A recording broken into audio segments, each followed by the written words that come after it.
नमस्कार दोस्तों। तो आप सब कैसे हैं? आप सबका स्वागत करते हैं हम अपने चैनल वंदना काव्या में।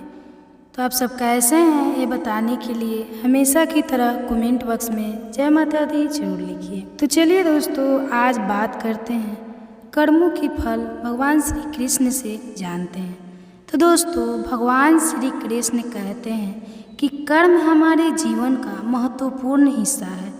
कर्म न केवल हमारे अच्छे और बुरे कृत्यों का परिणाम देते हैं, बल्कि हमारे जीवन की गुणवत्ता को भी प्रभावित करते हैं।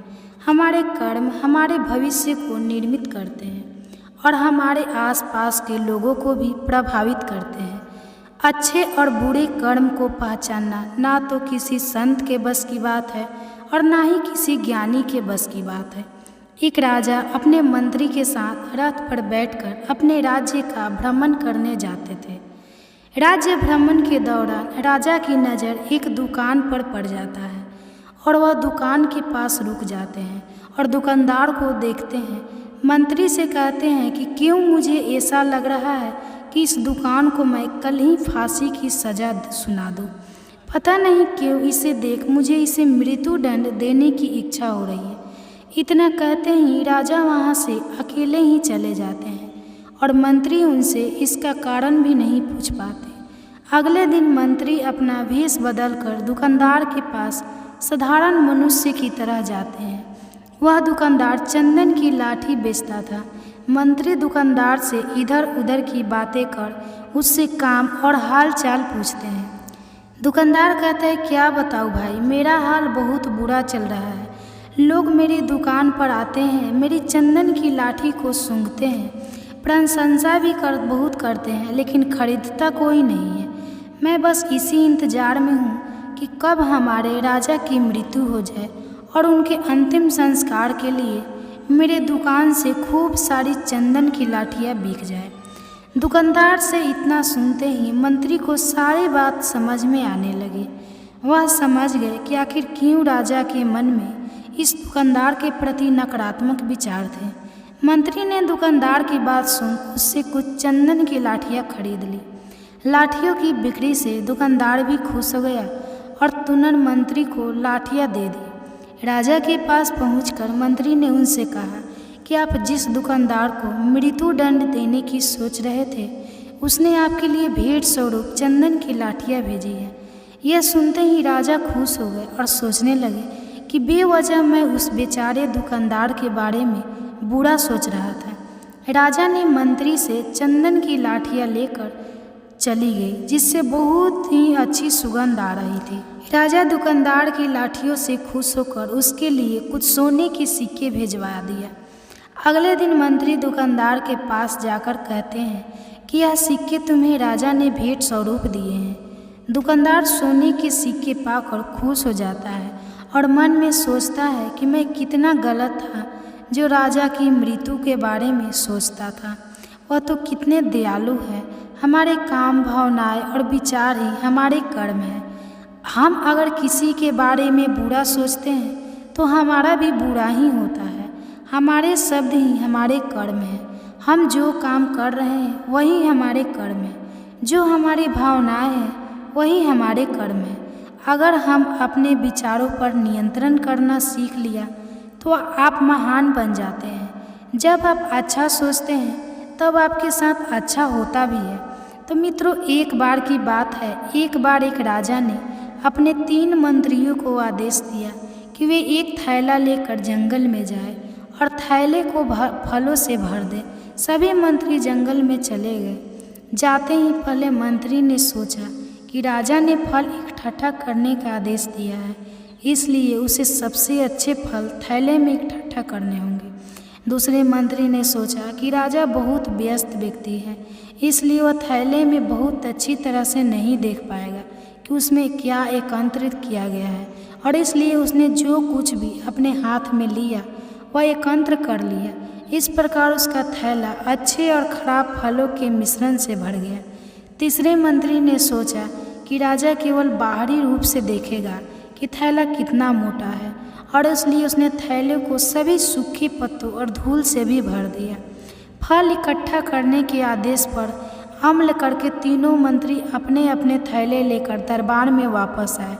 राजा ने बिना यह देखे कि उनके बैगों में क्या है आदेश दिया कि अब तीनों मंत्रियों को 3 महीनों के लिए अलग अलग जेलों में भेज दिया जाए, जहां उन्हें कोई भेजना नहीं दिया जाएगा।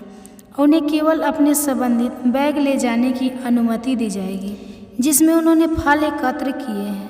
पहला मंत्री अपने द्वारा एकत्र किए गए बहुत अच्छे फल खाकर जेल में 3 महीने बिता सकता था। दूसरा व्यक्ति थैले में अच्छे फलों के साथ कुछ समय तक जीवित रह सका और बाद में उसने इकट्ठे किए हुए खराब फल खाकर बीमारियां विकसित कर ली। तीसरे मंत्री के पास खाने के लिए कुछ नहीं था, इसलिए वह जीवित नहीं रह सका। तो मित्रों, इस कहानी से हमें यह समझ आता है कि हमें अपनी गतिविधियों का परिणाम स्वयं ही भुगतना होता है। हम अपने कर्मों के बाद अपनी ही प्रतिक्रिया भुगतते हैं। हम जो भी कर्म करेंगे हमको उसका फल भोगना ही होगा। अच्छा और बुरा हम जो भी कार्य करेंगे उसका फल हमें तुरंत मिलेगा। अगर हमने अच्छे कर्म किए हैं तो हमें अच्छा फल मिलेगा, और अगर हमने बुरे कर्म किए हैं तो हमें बुरे फल मिलेगा। तभी महाभारत में कहा गया है कि धेनु सहस्त्र सुवस्त गच्छति, माँ मतलब गाय के बीच बछड़ा। तो दोस्तों, गाय के बीच बछड़ा अपनी माँ गाय को ढूंढ लेता है। इसी प्रकार हमारे पिछले कर्मों का परिणाम जब पूरी तरह पक जाएंगे तो हमें बिना असफलता के मिल जाएंगे। साधारण इंसान तो इसको जानता नहीं है। हर संत, महात्मा, ज्ञानी और साधारण मनुष्य अपने निहित स्वार्थ के लिए बुरे कर्म को ही अपनी इच्छा अनुसार अच्छा बना लेता है। जिस प्रकार कर्ण, गुरु द्रोणाचार्य और कृपाचार्य ने अपने बुरे कर्म को और दुर्योधन के नमक के बदले अच्छे कर्म में बदलने की कोशिश की। बुरे कर्म वह कर्म होते हैं जिनको करने के बाद भय लगता है और रात को नींद नहीं आती है।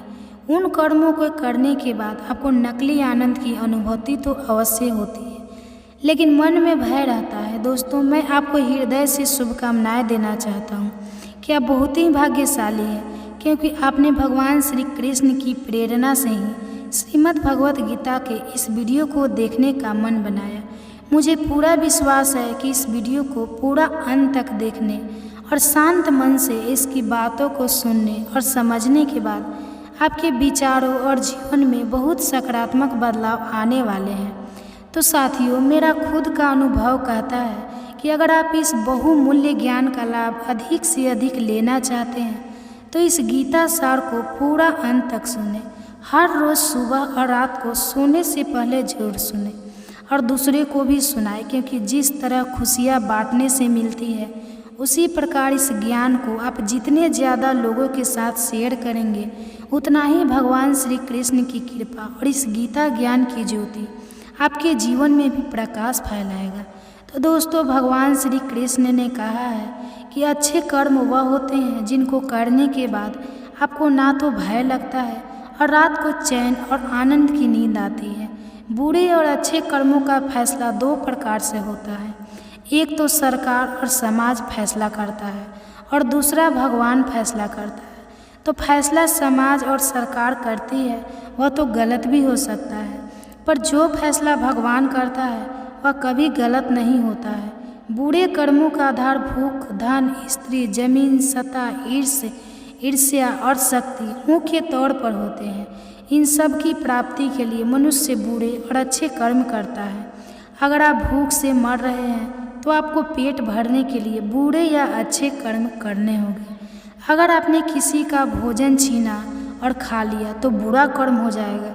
यह छीना हुआ भोजन आपकी आत्मा स्वीकार नहीं करेगी तथा यह बुरा कर्म आपके चित्त में संचित हो जाएगा। आप बुरे कर्म करके धन कमाते हो, जैसे आपने किसी का अपहरण किया, चोरी की, रिश्वत लिया या डकैती डाली, ऐसा धन आपके बुरे कर्मों की श्रेणी में चला जाएगा। ऐसे धन से आपकी आत्मा डर जाएगी और हमेशा डर लगता रहेगा। सोचिए, आपकी जेब में 100 है और कोई भूखा आपसे 1 रोटी खाने के लिए मांगे और आप भविष्य का सोच कर उसे पैसे ना दें कि 1 रुपये तो आप अपनी बचत में शामिल कर सकते हैं, तो क्या होगा यह तो कोई भी बता सकता है कि क्या होगा। आपका कर्म खराब होगा और इतना खराब होगा कि आप सोच भी नहीं सकते, क्योंकि सेवा और दान मनुष्य के जीवन के वह दो स्तंभ है जो उसकी आत्मा की शुद्धि के लिए बहुत जरूरी है। यह हमारी आत्मा को पवित्रता का अनुभव कराता है और हमें दूसरों के साथ साझा करने की भावना देता है। सेवा और दान से हम अच्छे कर्म करने का अवसर पाते हैं। सबसे ज़्यादा बुरे कर्म तो स्त्री को लेकर ही होते हैं, क्योंकि स्त्री की आत्मा का संबंध तो सीधे सीधे अपने कर्म के साथ होता है। इसी प्रकार हम जमीन और जायदाद को लेकर बुरे कर्म करते हैं, दूसरे के मकान पर और ज़मीन को कब्जा कर लेते हैं। इसके कारण जो आत्मा की बदुआ लगती है वह भी बुरे कर्म के खाते में चली जाती है। इसी प्रकार सत्ता प्राप्ति के लिए हम अघन्य बुरे कर्म करते हैं, अपने निहित स्वार्थ के लिए लाखों लोगों की हत्या कर देते हैं या करवा देते हैं। इसी प्रकार हम अपने यश और शक्ति को ज़्यादा करने के लिए दूसरे लोगों को यश और शक्ति को कुचलते हैं। अपने को हम श्रेष्ठ बताते हैं और दूसरे को नकारा या अज्ञानी बताते हैं, तो एक दूसरे के ज्ञान पर ईर्ष्या से अंधे होकर कटाक्ष करते हैं। यह सभी गौर और जघन्य बुरे कर्मों की श्रेणी में आते हैं। बुरे और अच्छे कर्म का निर्धारण करने के लिए आप महीने में सिर्फ एक बार ध्यान में, योग में, साधना में मरने की कल्पना करो कि मैं मर रहा हूँ। जब आपको लगेगा कि मैं मर रहा हूँ और मेरे प्राण निकलने वाले हैं, तो उस समय आपके एक महीने के सभी बुरे कर्म और अच्छे कर्म आपके पास आ जाएंगे और आपकी चारपाई के चारों तरफ घेरा बना लेंगे। आपको चिल्ला चिल्ला कर बताएंगे कि क्या क्या बुरा कर्म किया है आपने इस महीने में, और मौत के वक्त आप बुरी तरह से बुरे और जघन्य कर्मों के डर से भयभीत हो जाएंगे। आपको मरने से डर लगेगा। इसी प्रकार आपके सभी अच्छे कर्म भी आपको चारों तरफ होंगे और बोल रहे होंगे, जाओ खुश होकर, मेरी आपने दुनिया के लिए अच्छे कर्म किए हैं। आपको स्वर्ग मिलेगा और चैन से मृत्यु को प्राप्त करोगे। जब भय के कारण मृत्यु होती है तो आत्मा का जाने का रास्ता बुरे मार्ग से होता है, और जब प्रसन्न मुद्रा में मृत्यु होती है तो आत्मा का जाने का रास्ता अच्छे मार्ग से होता है। अपने बुरे और अच्छे कर्मों का विश्लेषण रोजाना सोने से पहले अवश्य करना चाहिए। ऐसा करने से आपके जीवन में आनंद कूट कूट कर भर जाएगा।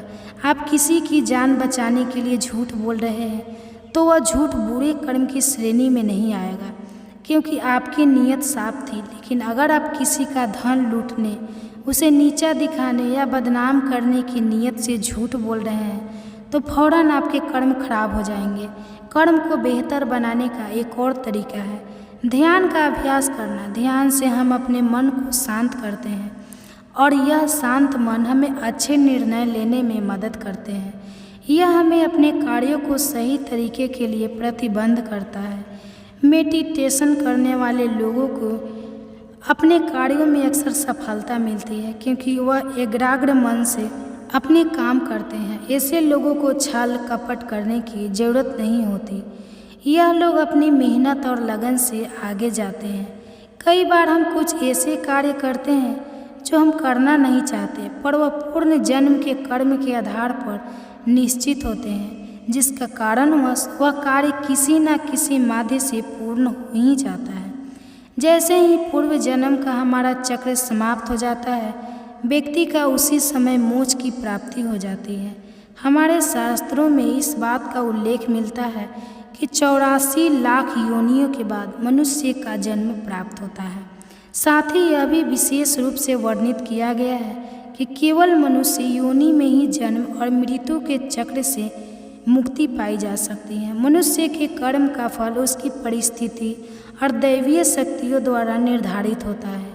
ऐसा कहा जाता है कि यदि अच्छे कर्म बुरे कर्म की तुलना में अधिक है तो बुरे कर्मों का फल इसी जन्म में और अच्छे कर्मों का फल अगले जन्म में मिलना निर्धारित होगा। इसी तरह यदि मनुष्य द्वारा किए गए कर्म में बुरे अच्छे कर्मों की तुलना में अधिक है तो इस जन्म के अच्छे कर्म भोगने होंगे, जबकि बुरे कर्मों को भोगने के लिए अगला जन्म निर्धारित होगा। मनुष्य को अपने घर परिवार की आवश्यकताओं का ध्यान रखना चाहिए। अधिक पैसा होने के बावजूद ज़रूरत होने पर उसे संभालने रखना भी बुरा कर्म बताया गया है। उस धन का इस्तेमाल मुसीबत के समय अवश्य करें। धन बचाने की लालच ना करें, अपनी आय से अधिक खर्चा ना करें और अपने सामर्थ्य के अनुसार ही दान पुण्य करें। अपनी क्षमता से अधिक दान पुण्य और खर्च आपको पाप का भोगी बना दे सकता है। हमेशा अच्छे लोगों की में संगत में रहे और दुष्ट छल कपटी की संगति से खुद को बचा कर रखें। बुरी संगति हमें अक्सर बुरे परिणाम ही देते हैं। कभी भी खुद के स्वार्थ के लिए दूसरों का अहित करने का ना सोचो। शास्त्रों में इस बात का उल्लेख किया गया है कि जो जैसा बोता है उसे वैसा ही आगे चलकर काटना भी होता है। कभी कभी व्यक्ति से कुछ छल से छीनने का प्रयास ना करें, इससे किए गए सभी पुण्य नष्ट हो जाते हैं और आप पाप के भागीदारी बन जाते हैं। पुराणों में इस बात का उल्लेख मिलता है कि किसी भी मनुष्य द्वारा किए गए बुरे कर्मों का परिणाम उसके जन्म से लेकर मृत्यु और उसके बाद तक दुखों का कारण बनता है। वह अपनी हर अवस्था में दुख भोगता है। पाप का फल किए गए कर्म पर निर्भर करता है। यदि आपके द्वारा किए गए कार्य बुरे हैं और वह अच्छे कर्मों की तुलना में अधिक है तो इसका फल आपको अगले जन्म में भोगना होगा। यदि बुरे कर्म कम है तो इसका भुगतना ना आपको इसी जन्म में करना होगा। इस प्रकार यह चक्र चलता रहता है। संसार में सबसे मोटा पाप स्त्री का अपमान करना बताया गया है। स्त्री को सृजनकर्ता का दर्जा दिया गया है और यदि स्त्री का अपमान किया जाएगा तो वह व्यक्ति सबसे मोटे पाप का भागी माना जाता है। श्रीमद् भागवत गीता में द्रौपदी का अपमान ही महाभारत जैसे युद्ध का कारण बना था। अगर भरी सभा में द्रौपदी का अपमान नहीं होता तो क्यों होता इतना बड़ा युद्ध। पुण्य किसी के द्वारा निस्वार्थ भाव से की गई सहायता, नकारात्मक विचार, द्वेष भावना, लोभ, लालच और अहंकार को अपने ऊपर हावी ना होने देना, जबकि पाप में इन सभी के द्वारा किए गए कर्मों का परिणाम शामिल है। कर्म के अभाव में धर्म संभव नहीं है। धर्म के नियम के अनुसार सकाम और पुण्य कर्म करने चाहिए जिससे सुख और खुशी की प्राप्ति होती है। दान ही सबसे मोटा कर्म फल है। कर्ता भाव से किया गया कोई भी अच्छा कर्म अच्छा तो है पर उत्तम नहीं है। यदि अच्छे कर्म ज़्यादा है तो बुरे कर्मों का फल इसी जन्म में तथा अच्छे का फल अगले जन्म में या इसी जन्म के बाद के दिनों में भोगने का मिलता है। तो गीता के अनुसार जो कर्म निष्काम भाव से ईश्वर के लिए जाते हैं वे बंधन नहीं उत्पन्न करते हैं। वे मोक्ष रूप परम पद की प्राप्ति में सहायक होते हैं। इस प्रकार कर्म फल तथा आसक्ति से रहित होकर ईश्वर के लिए कर्म करना वास्तविक रूप से कर्म योग है और इसका अनुसरण करने से मनुष्य को अभूख तथा खुशी की प्राप्ति होती है। एक व्यक्ति दूसरे को मूर्ख या बेवकूफ़ कह देता है तो बहस हो जाती है, परंतु एक पिता अपने पुत्र को मूर्ख या बेवकूफ़ कहता है तो कुछ नहीं होता, कोई बुरा नहीं मानता। इसलिए कहा गया है कि मन ही प्रधान है। यदि तुम बुरे मन से बोलते हो या कुछ करते हो तो दुख वैसे ही पीछे चलता है जैसे बैल के पीछे वाहन का चक्का, और यदि निर्मल मन से बोलते हैं या करते हो तो शांति वैसे ही पीछे चलेगी जैसे व्यक्ति के पीछे छाया। हर एक इंसान का कर्म ही उसके सुख और दुख का भागी होता है। सही कर्म उसके सुख का भागी होता है और गलत कर्म उसके दुख का भागी होता है। एक बार की बात है, एक गांव में संत महाराज का प्रवचन चल रहा था। उसी समय प्रवचन देते समय सभा के एक कोने से आवाज़ आई। एक विधवा ब्राह्मणी अपनी गोद में एक बच्चे को उठाए आई। संत महाराज के चरणों में बालक को रखकर बोली, महात्मा जी, मौत का दुख क्या होता है यह मुझसे पूछो। मेरा एकमात्र लाल मुझसे दूर चला गया। उस मृत बालक को गोद में लेकर संत महाराज बोले, बालक बहुत सुंदर है और उससे भी सुंदर उसकी माँ है। यदि मैं तुम्हारे बालक को जीवित कर दूँ तो विधवा ब्राह्मणी बोली, महाराज, मेरा बेटा मुझे वापस मिल जाए तो मैं अपनी सर्वस्व से न्यौछावर कर सकती हूँ। संत महाराज ने उत्तर दिया, ठीक है, तुम मुट्ठी भर पीली सरसों के दाने लाकर दो। वह विधवा दाने लेने के लिए तेजी से जाने लगी तो संत महाराज बोले, माँ, या पीली सरसों के दाने ऐसे घर से लाना जहाँ कभी कोई मृत्यु ना हुई हो। महात्मा की बात सुनकर विधवा तेजी से गई, एक दरवाजे पर गई और भीख के लिए पुकार लगाई। गृह पटिस करसों के दाने लेने के लिए घर में घुसने लगा तो उन्हें रोककर विधवा बोली, श्रीमान, दाने लाने से पहले यह बतलाइए कि कभी आपके परिवार में किसी की मृत्यु तो नहीं हुई? गरीब ने उत्तर दिया, माँ क्या कहती हो, इस समय तो घर में पिता दादा सब मौजूद हैं, पर उनके पिता कहाँ हैं? ऐसा कौन सा घर है जहाँ कभी किसी की मृत्यु ना हुई हो? ब्राह्मणी की आंखें खुल गई। वह संत महाराज के पास पहुँची और बोली, मुझे ऐसा कोई घर नहीं मिला जहाँ कभी कोई मृत्यु ना हुई हो। सब प्राणी अपने कर्मों का फल भोगते हैं। मेरी आंखें खुल गई है, यह सब मेरे कर्मों का ही फल होगा। कहा जाता है कि व्यक्ति के कर्म कभी उसका पीछा नहीं त्यागता। हमारे वर्तमान जीवन में जो कुछ भी अच्छा या बुरा घटित होता है उसके पीछे कहीं ना कहीं हमारे पूर्व जन्म के कर्म मिले हुए होते हैं। पूर्व जन्म के कर्मों के आधार पर ही आपका भाग्य निर्धारित होता है। यदि आपके पिछले कर्मों में पाप की भागीदारी ज़्यादा होगी तो आपका आज का जीवन कष्ट होगा और आपके दुर्भाग्य का सामना करना होगा। लेकिन परमेश्वर ने कर्म करने की शक्ति मनुष्य को हर जन्म में दी है। अगर आप इस जन्म में भी बेहतर और पुण्यदायी काम करते हैं तो अपने पूर्व जन्म के तमाम पापों का अंत कर सकते हैं और अपने दुर्भाग्य को सौभाग्य में बदल सकते हैं।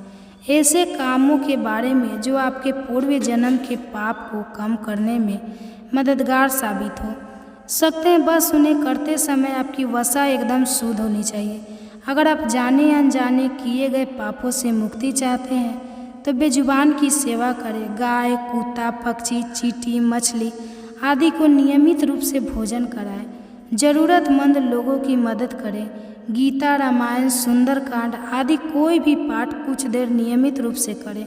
इससे आपका मन शुद्ध होगा और आपके पिछले जन्म के पाप कटेंगे, साथ ही आपका वर्तमान जीवन सुखमय हो जाएगा।